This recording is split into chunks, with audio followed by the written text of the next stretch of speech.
teman-teman, sebelum kita mulai, jangan lupa like, comment, and subscribe. Terima kasih. Baiklah, langsung saja kita mulai. Jadi, pada video kali ini, saya akan membacakan tentang teori-teori pembelajaran. Terdapat 3 macam teori pembelajaran yang populer. Yang pertama, teori behaviorisme, kedua, teori kognitivisme, dan ketiga, teori konstruktivisme. Teori behaviorisme untuk mengajarkan fakta what, teori kognitivisme untuk mengajarkan proses dan prinsip how, teori konstruktivisme untuk mengajarkan penalaran tingkat tinggi why. Teori belajar behavioristik. Belajar merupakan akibat adanya interaksi antara stimulus dan respon. Seseorang dianggap telah belajar sesuatu jika dia dapat menunjukkan perubahan perilakunya. Menurut teori ini, dalam belajar yang penting adalah input berupa stimulus dan output yang berupa respon. Stimulus adalah apa saja yang diberikan guru kepada pelajar, sedangkan respon berupa reaksi atau tanggapan pelajar terhadap stimulus yang diberikan oleh guru tersebut.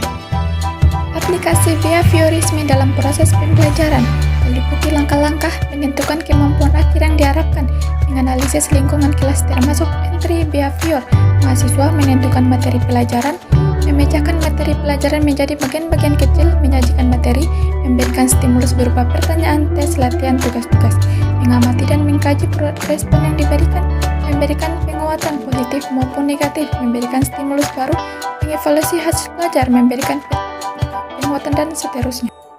Teori belajar kognitivisme. Belajar adalah perubahan persepsi dan pemahaman, tidak selalu berbentuk perubahan tingkah laku yang dapat diamati. Setiap orang telah mempunyai pengetahuan atau pengalaman dalam dirinya yang tertata dalam bentuk struktur kognitif. Proses belajar terjadi bila materi yang baru beradaptasi dengan struktur kognitif yang sudah dimiliki. Teori belajar yang berkembang berdasarkan teori ini ialah teori berkembang Piaget, teori kognitif Brunner, teori bermakna Ausubel, kritik atau kelemahan. Yang pertama lebih dekat pada psikologi daripada teori belajar, sukar diaplikasikan, sukar dipraktekkan karena tidak mungkin memahami struktur kognitif yang ada dalam setiap orang mahasiswa. Kognitivisme, teori perkembangan Piaget. Pertama, proses belajar terjadi menurut tahap perkembangan sesuai umur. Kedua, tahap asimilasi penyesuaian pengetahuan baru dengan struktur kognitif yang sudah ada. Akomodasi penyesuaian struktur kognitif dengan pengetahuan baru. Ekuilibrasi pengembangan mental setelah proses asimilasi atau akomodasi. Aplikasi teori perkembangan Piaget. Pertama, menentukan kemampuan akhir yang diharapkan, memilih materi pelajaran. Yang kedua, menentukan topik yang dapat belajar secara aktif oleh mahasiswa atau bimbingan minimum oleh dosen. Yang ketiga, merancang kegiatan belajar yang cocok untuk topik yang akan dipelajari mahasiswa. Keempat, mempersiapkan berbagai pertanyaan yang memacu kreativitas mahasiswa untuk berdiskusi atau bertanya. Kelima, mengevaluasi proses dan hasil belajar.